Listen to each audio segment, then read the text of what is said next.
अरिहन्ताणम्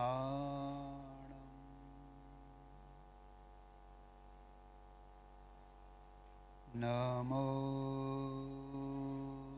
सिद्धाणम्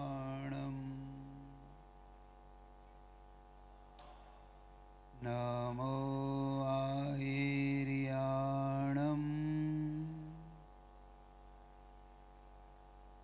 नमो वज्रायाणम्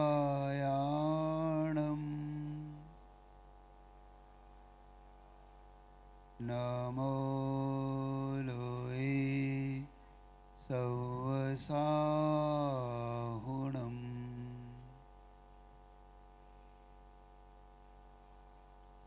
ऐसो पंच नमो यारो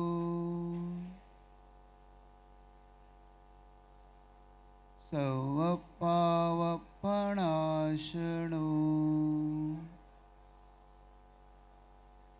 मंगलाणं च सवेसिं परमं हवै मंगलम् परमं हवै मंगलम् परमं हवै मंगलम्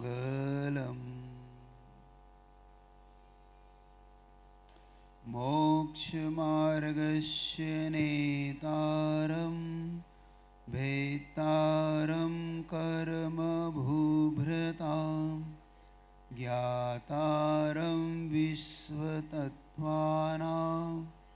वन्दे तद्गुणलब्धये।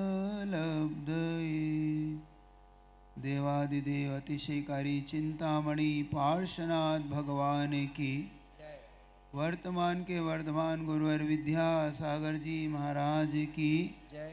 वीर सागर जी महाराज की जय। परम पूज्य मुनीषी विशाल सागर जी महाराज की। अब इसकी आवाज थोड़ी खोल सको तो खोल दो भैया, अपनी कम है। आप लोग 2 दिन से 2.5 दिन से बड़ा आनंद पूर्वक भगवान को अपने परिवार में रखे हुए थे। आज भगवान आपके बीच में से निकलकर, या यूँ कहूँ आपके चुंगल से निकलकर, अब अपनी आत्मा के कल्याण के लिए मुनि महाराजों के पक्ष में आ जाएंगे। अब आपका पक्ष खत्म हो जाए।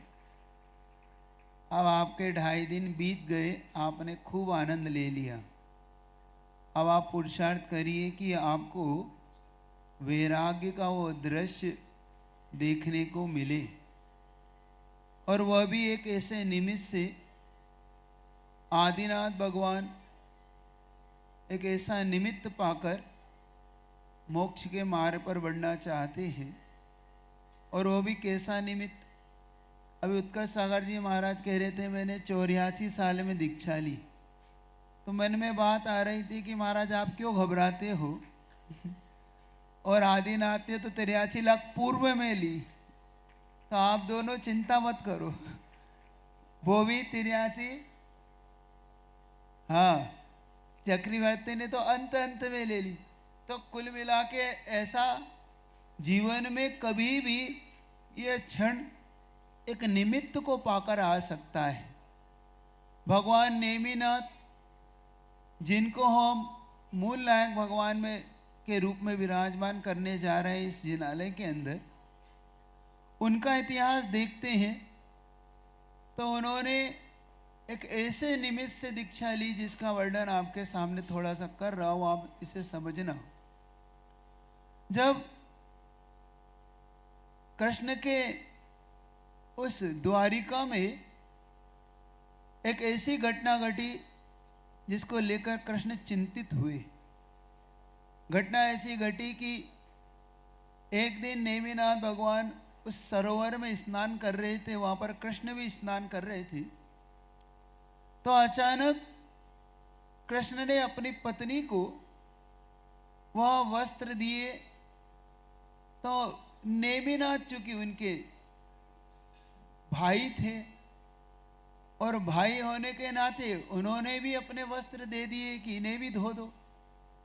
वैसे धोने का काम उनका नहीं, फिर भी उन्होंने कह दिया।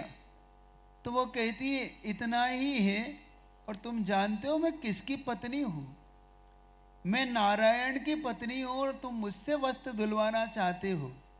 वह नारायण जो शंख फूंकता है, जिसके हाथ में चक्र होता है, वह नारायण जो नाग के सैया पर, ऐसी सैया पर चढ़ जाता है, क्या आपके पास ऐसा बल है?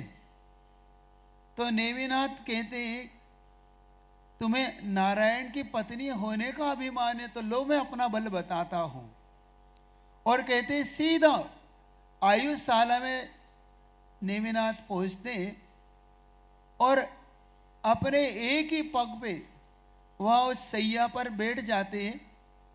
अपने हाथ से उस चक्र रत्न को अपनी इस छोटी उंगली पर उठा लेते हैं और अपने मुख से नहीं, नाक से शंख को फूंक देते हैं। जब तीनों कार्य एक साथ करते हैं तो कृष्ण तक हिल जाते हैं कि आखिर कोई एक और नारायण आया है क्या?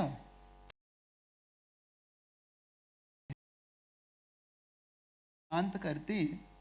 तब कृष्ण को चिंता लगती है कहीं ऐसा तो नहीं कि मेरा राज्य अब संकट में पड़ जाए। और इसी कारण से नेमिनाथ की विवाह की योजना बनाते, लेकिन विवाह की योजना नहीं थी वो योजना थी नेमिनाथ को वैराग्य दिलाने की। और कहते हैं यार कि इधर वह राजुल की तैयारी हो रही है, राजुल का विवाह के लिए तैयार किया गया। लेकिन गजब तो तब हुआ जब नेमिनाथ विवाह के लिए निकले और निकलने के बाद वो देखते हैं कि कितने पशुओं को देखकर एक ऐसी महान आत्मा का मन अंदर तक हिल गया, कंपायमान हो गया कि पशुओं को देखकर उन्होंने वैराग्य धारण कर लिया कि इन पशुओं को मेरे लिए, क्योंकि जब वो सारथी से पूछते हैं कि हे सारथी ये बताओ इतने सारे ये पशु किसके लिए? तो कहते हैं आपकी बारात में जो मलेच्छ खंड से राजा आए हैं, क्योंकि खंड एक आर्य खंड, मांसाहारी भी होते, तो हो सकता है कि प्रभु वो राजा लोग आए तो उनके लिए। अब ये आप मत सोचो कि क्या ऐसा हो सकता है, नहीं, ये तो एक नियोग है। नियोग का मतलब एक निमित्त के रूप में, ताकि वो अवधि ज्ञान से जानकर कृष्ण सोचते हैं कि इन्हें किसी तरह से अब वैराग्य नहीं दिलाया गया तो मुझे वैराग्य ना लेना पड़ जाए। देखो आचार्य भगवान ने एक दोहा लिखा कि क्या करते हैं आप लोग जब छल करते हैं ना, और छल कैसे करते हैं कि तरह तरह की भ्रांति और तरह तरह की चाल, भांति भांति की भ्रांति, तरह तरह की चाल और नाना नारद नीतियां ले जाती पाताल। जब व्यक्ति तरह तरह की चाल चलता है, नीतियां अपनाता है, तो कृष्ण ने नीति अपनाई कि कैसे तो देना ही है। तब वो पूछते हैं कि ये किसके लिए है? तो बोलते हैं ये आपके विवाह में आए उनके लिए हो सकता है। और कहते हैं वहीं से नेमिनाथ ने अपना रथ किस ओर मोड़ लिया? गिरनार पर्वत की ओर। जो विवाह के लिए अब राजुल को लेने जा रहे थे, उन्होंने राजुल को छोड़कर अब मोक्ष लक्ष्मी से विवाह का मन बना लिया वो नेमिनाथ भगवान ने। अब उन्हें राजुल पसंद नहीं आई और अवधि ज्ञान से जानकर वो निकल पड़े। नेमिनाथ भगवान को देख छोटे से निमित्त से वैराग्य आ गया और राट पात छोड़ दिया।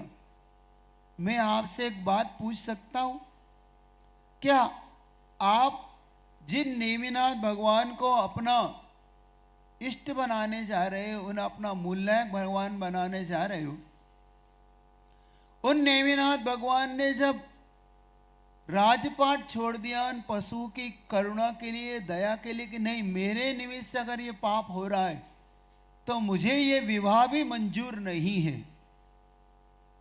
और कभी आपके मन में आता है कि आपके निमित्त से कितने पशुओं की हत्या की जाती है, कितने पशुओं को मौत के घाट बेरहमी से उतार दिया जाता है। क्या मुख पशुओं को लेकर आपके मन में करुणा आती है कि नहीं आती है? क्योंकि कल जब पूछा जा रहा था कि कितने लोग शाकाहारी हैं, आपसे पूछ सकता हूं आप में से कितने लोग शाकाहारी हैं? पक्का?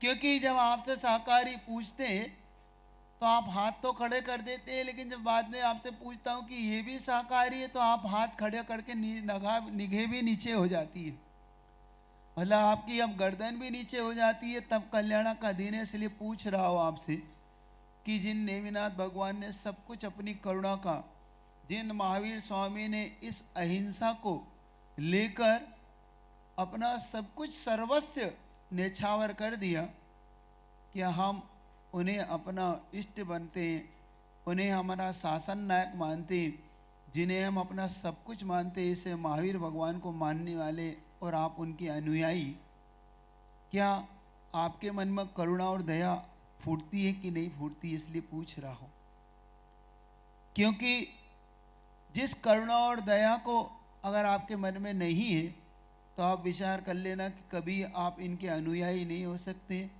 आप ऊपर से तो हो सकते हैं, आप ऊपर से तो उनकी दया आपके नारे में हो सकती है, लेकिन हृदय में कितनी दया है इसे आपको देखना है।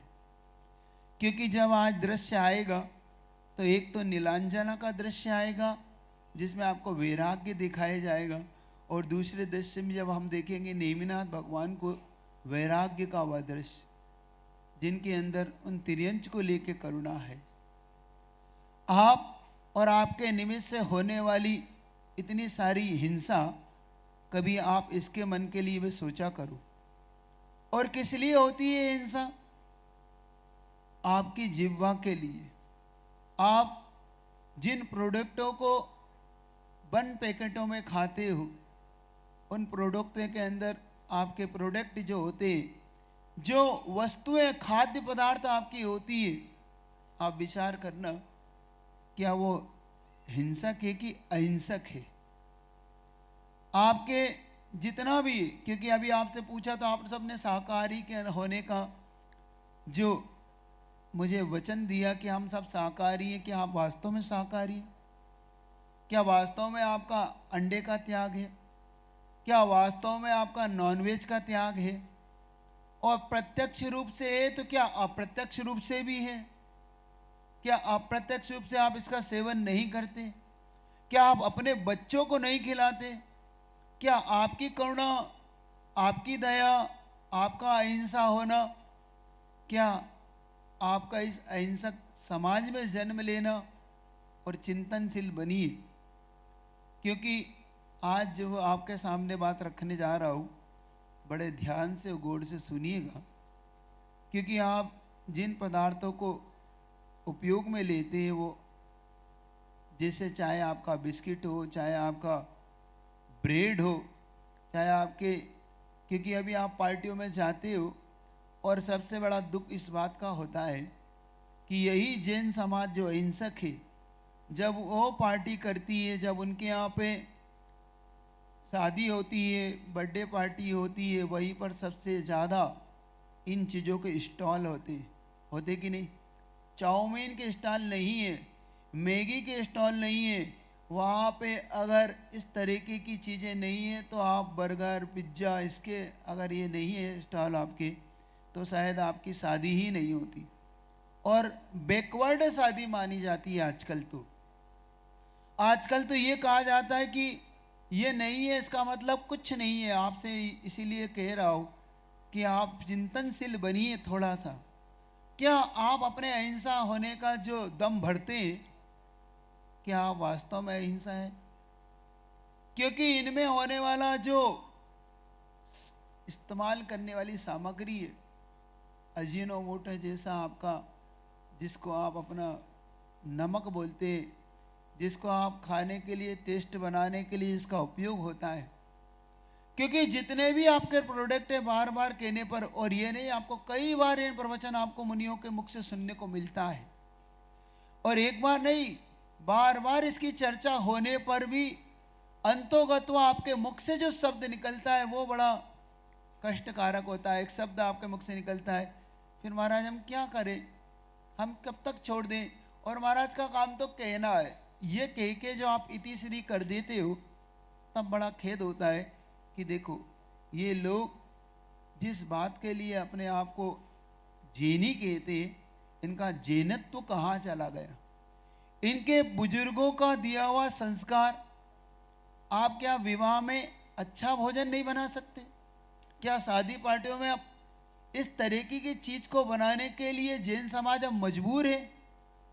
क्या जैन समाज इस तरह के नियम नहीं ला सकती कि हम ऐसी शादी पार्टी में, कि आपके बुजुर्ग जिस तरीके से भोजन करते थे या बनवाते थे वो क्या अच्छा नहीं होता था?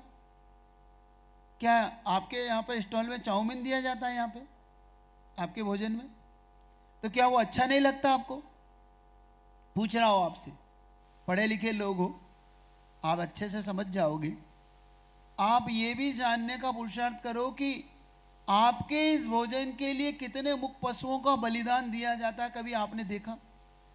कभी आप उस तरफ देखो, आप जिन नेमिनाथ भगवान का आज आप दीक्षा कल्याणक बनाने जा रहे हो, क्योंकि दीक्षा लेना आपके बस की बात नहीं है, तो कम से कम उन भगवान की करुणा के कारण जिन्होंने सब कुछ छोड़ दिया, तो आप इस तरीके के पदार्थों के बारे में विचार तो कर लो कम से कम, क्योंकि दीक्षा तो दोपहर में होगी, वो दृश्य भी आपको देखने को मिलेगा, और जब आप उस दृश्य में देखोगे कि क्या भगवान ने किस कारण से दीक्षा ले ली, आप उस पे आपको विचार करना है बहुत अच्छी तरीके से। इसलिए आपके सामने ये बात रख रहा हूं, आप थोड़ी सी करुणा हो, थोड़ा सा जैनत्व हो, थोड़ा सा आप अहिंसा को मानने वाले लोग हो, तो इस पे विचार करना, वरना कुछ नहीं है, होगा यही, दीक्षा हो जाएगी, आप जय जयकार कर जाओगे, आप नमोस्तु कर जाओगे, और आप यहाँ से घर चले जाओगे, और इससे ज्यादा कुछ नहीं होगा।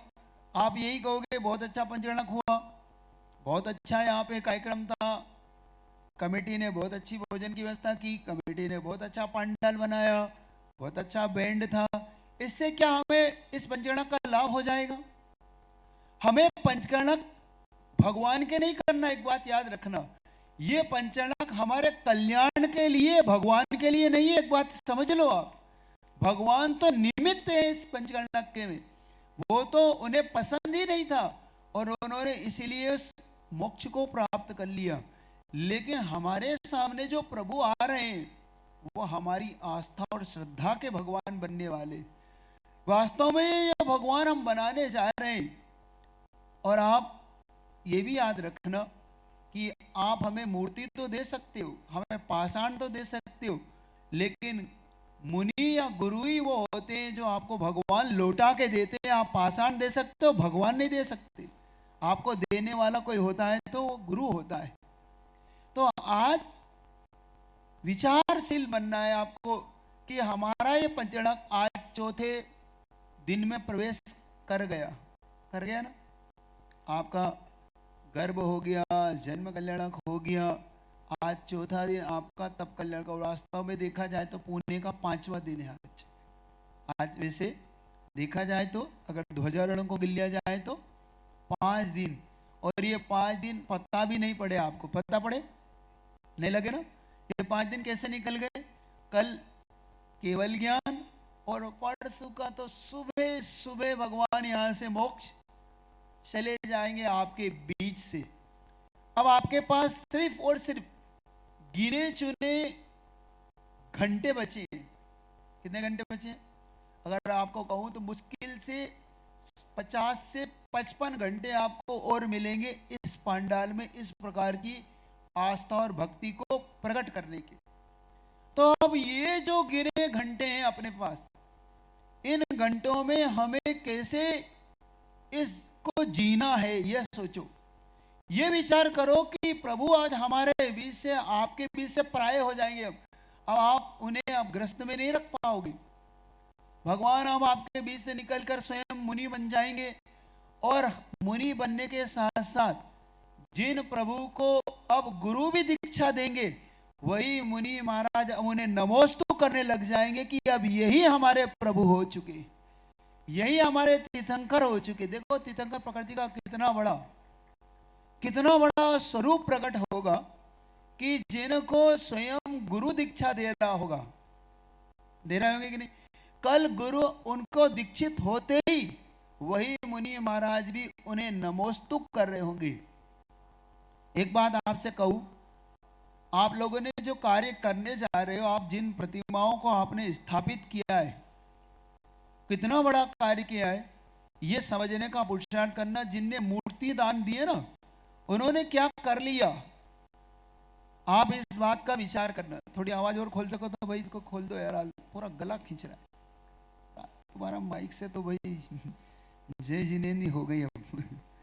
ये शायद तुम्हारा अंतिम पंचगणा की लग रहा है मुझे, इसके बाद तुम्हारी जरूरत नहीं पड़ेगी हम लोगों को, ये लग रहा है अब हो गया इसका तो काम। कोई बात नहीं।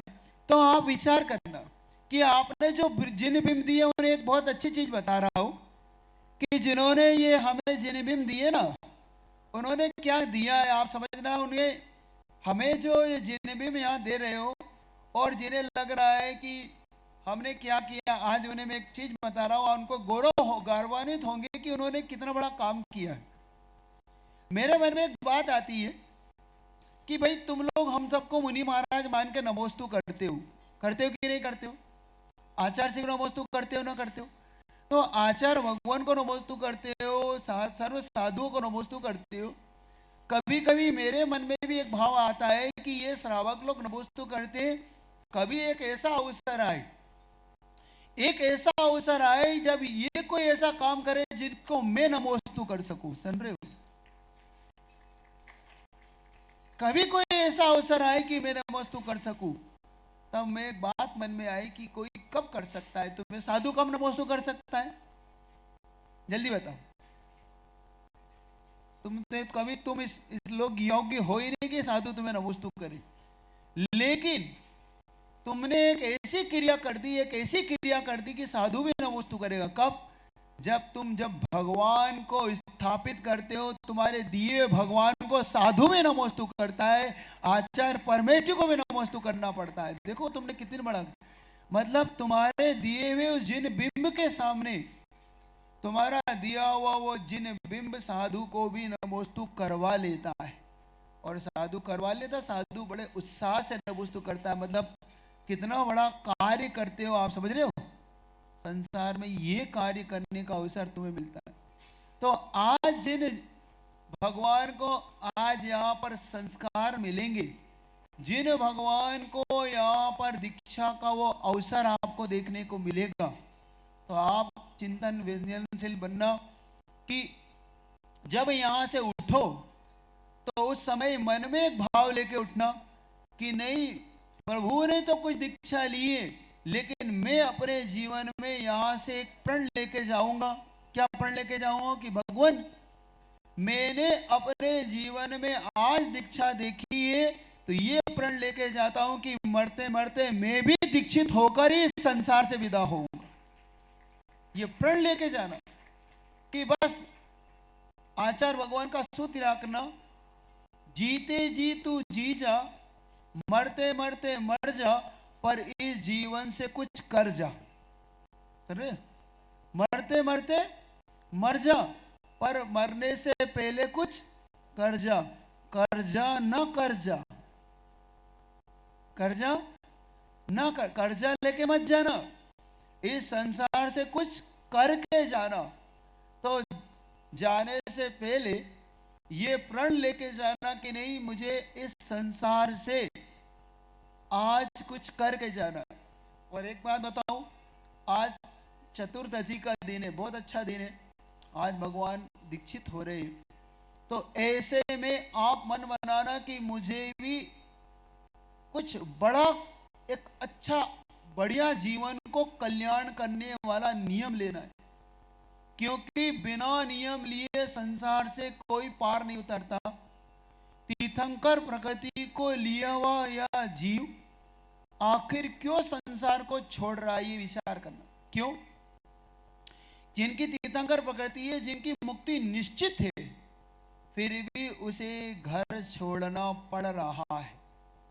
क्योंकि ये बात सच है कि कोई भी जब तक बाहरी परिग्रह को नहीं छोड़ देगा, तब तक वो भीतरी लिंग को प्राप्त नहीं कर सकता। क्योंकि बहुत लोग को ऐसा लगता है कि भावलिंग ले लेंगे, हमें द्रव्यलिंग की आवश्यकता नहीं है। वो अच्छी तरीके से इस बात को समझ ले कि जब तक द्रव्यलिंग प्राप्त नहीं होगा, तब तक भावलिंग का भी वो अधिकारी नहीं हो सकता। क्योंकि द्रव्यलिंग ही लेने पर ही भावलिंग प्राप्त होता है। द्रव्यलिंग का मतलब जब तक उसे 28 मूल गुण बाहरी प्राप्त ना हो जाए, जब तक उसका अंतरंग निर्मल नहीं हो सकता, उसे भावलिंग प्राप्त नहीं हो सकता। क्योंकि बहुत से लोग ये विचार में रहते हैं, कपड़े में ही अब वो ध्यान करने लगे हैं, कपड़े में ही शुद्धोपयोग का वो आनंद लेने लगे। ये कितना बड़ा भ्रम है, ये कितना बड़ा अवर्णवाद है।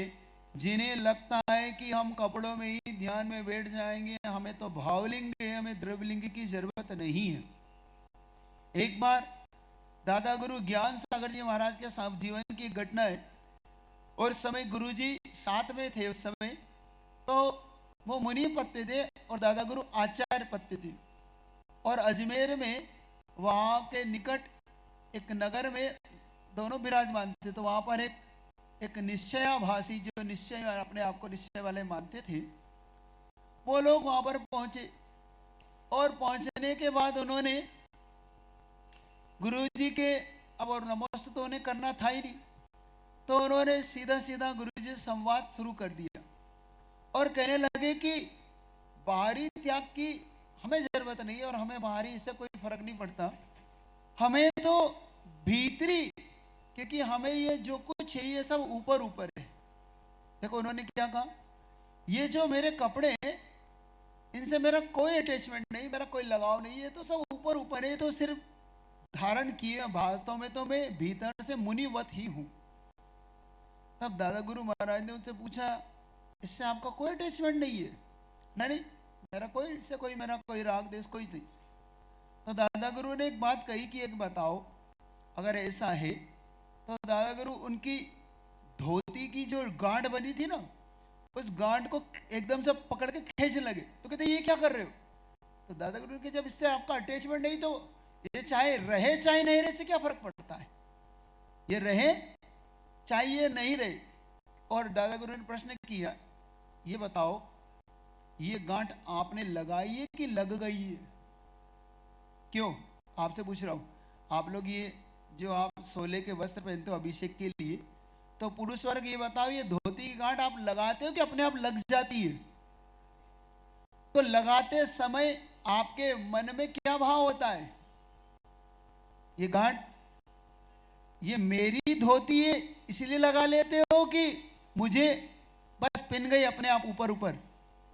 विचार करना। जो लोग ये एकांत से ऐसा मान बैठे हैं कि नहीं इससे मेरा कोई स्वरूप नहीं, क्योंकि बिना मोह के ये गांठ लग नहीं सकती। ये गांठ लगाना क्या बता रहा है?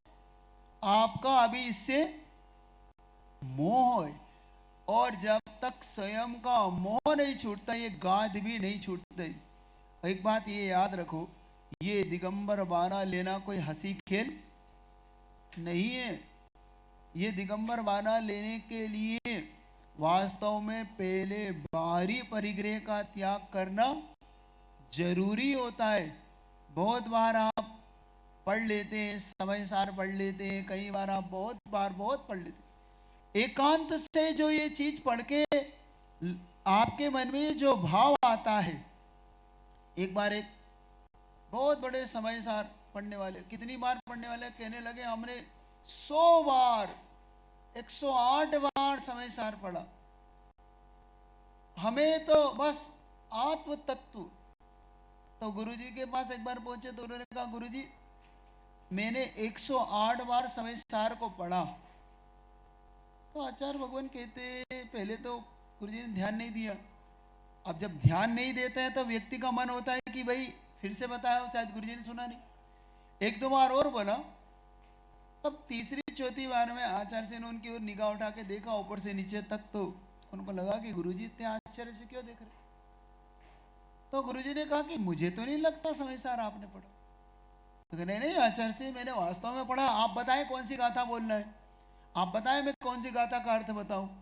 तो गुरुजी ने कहा कि मैं वो नहीं पूछ रहा हूं, मैं ये पूछ रहा हूं कि अगर 108 आपने पढ़ा है तो गुरुजी ने जो जवाब दिया वो सुनना, आप बहुत गजब का जवाब दिया।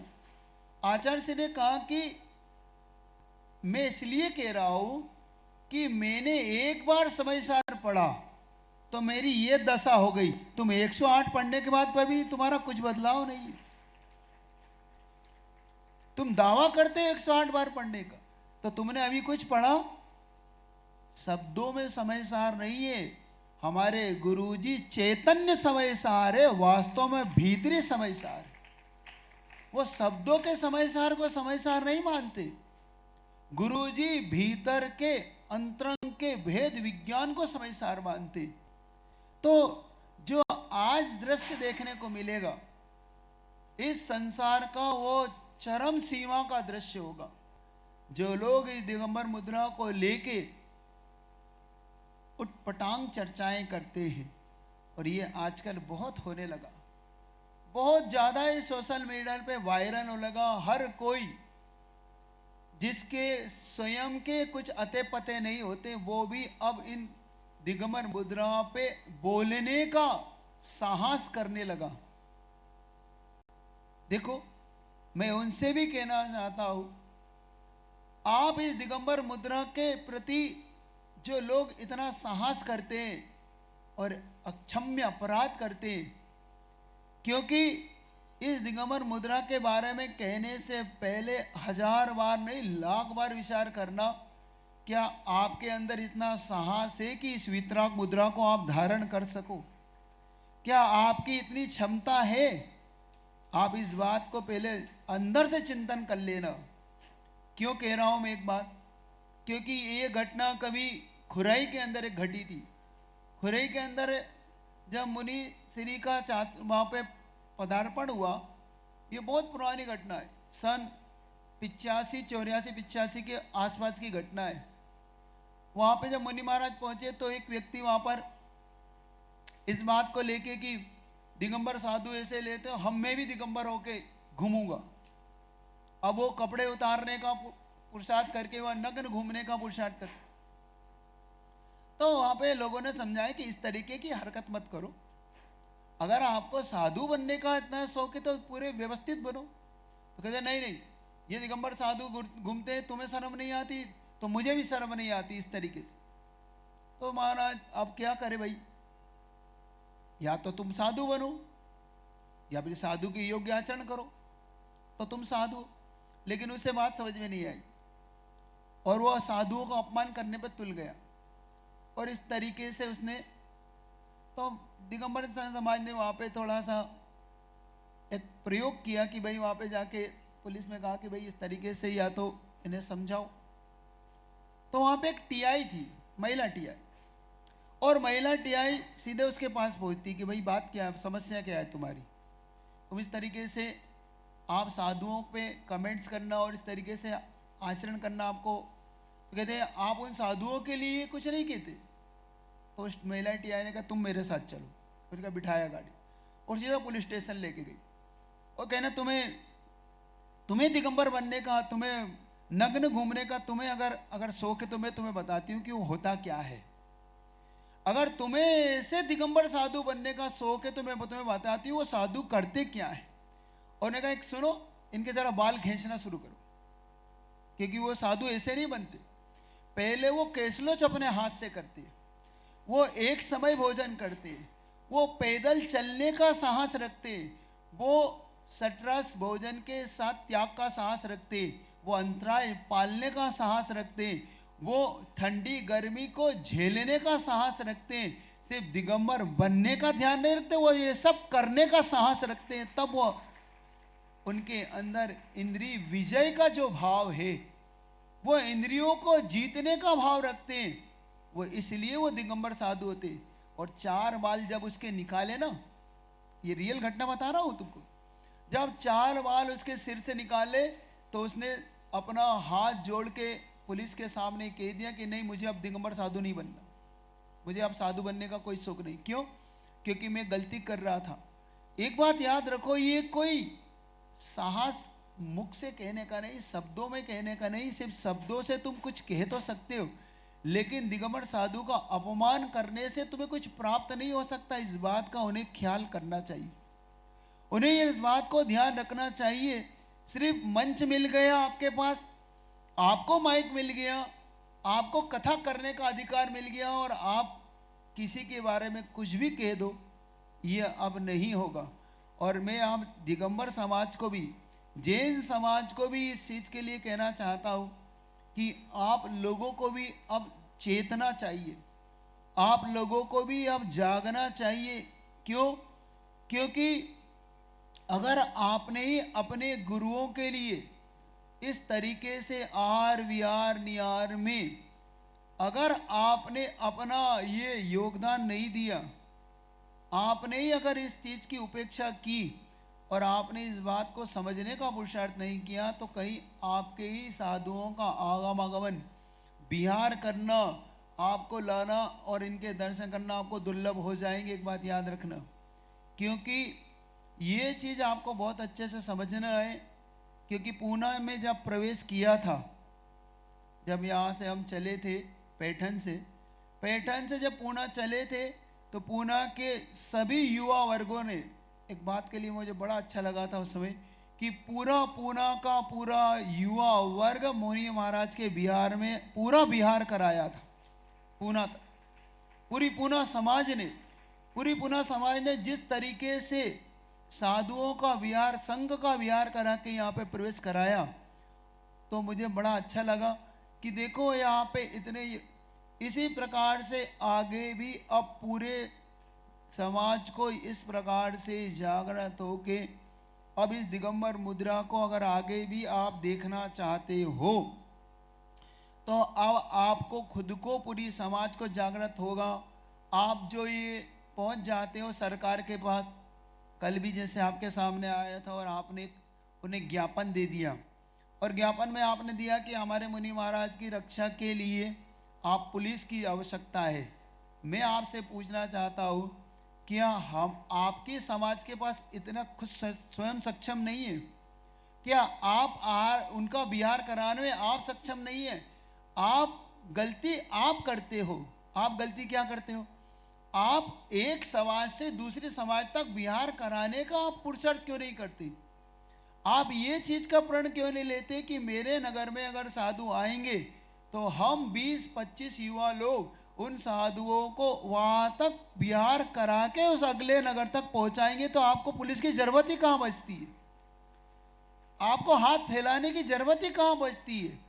लेकिन हमारी आदत नहीं बदलती, हमारी आदत अभी चेंज करना होगी। आपको समाज को ये इसलिए आपको सत्यता का भान करा रहा हूं कि आप मुनियों के प्रति समर्पण का भाव लाइए, क्योंकि आप धर्म के लिए मर मिटने को तो तैयार हो। आप मर मिटने को तैयार हो कि नहीं? हाँ महाराज, आप बोलो, कोई कुछ हो जाएगा। तो मैंने एक बात कही थी, अभी एक बहुत दुर्घटना हुई थी, वो दुर्घटना आपके सामने बता रहा हूं। वो दुर्घटना हुई थी पूज्य मुनि सौम्य सागर महाराज, सोम सागर जी महाराज का एक्सीडेंट आपको पता है ना? नीमगिरी के पास जंतुर के से कुछ दूरी पर हुआ था, और उस समय वो मुनि महाराज 2 या 3 लोग, 4 लोग उनके साथ चल रहे थे। उस समय आप लोगों की ध्यान नहीं देना, आपकी वैयावृत्ति की कमी से ये एक्सीडेंट हुआ, तो मैं इसके लिए निमित्त भी आपको ही मान सकता हूं। जैसे एक्सीडेंट हुआ, तो पूना के भी 50 लोग वहां गए होंगे, पता पड़ा तो सब गए। और वहां पर उस शाम को एक्सीडेंट के 2 घंटे के अंदर 500 लोग वहां पे मौजूद थे। मैं कहता हूं अगर 500 लोग में से 10% लोग भी मौजूद होते, 50 लोग भी मुनि महाराज के बिहार में होते, तो ये एक्सीडेंट की नौबत नहीं होती। एक बात याद रखना, आप उनके साथ होते। आप बाद में 500 लोग इकट्ठे होने का क्या फायदा है, इसका क्या फायदा है।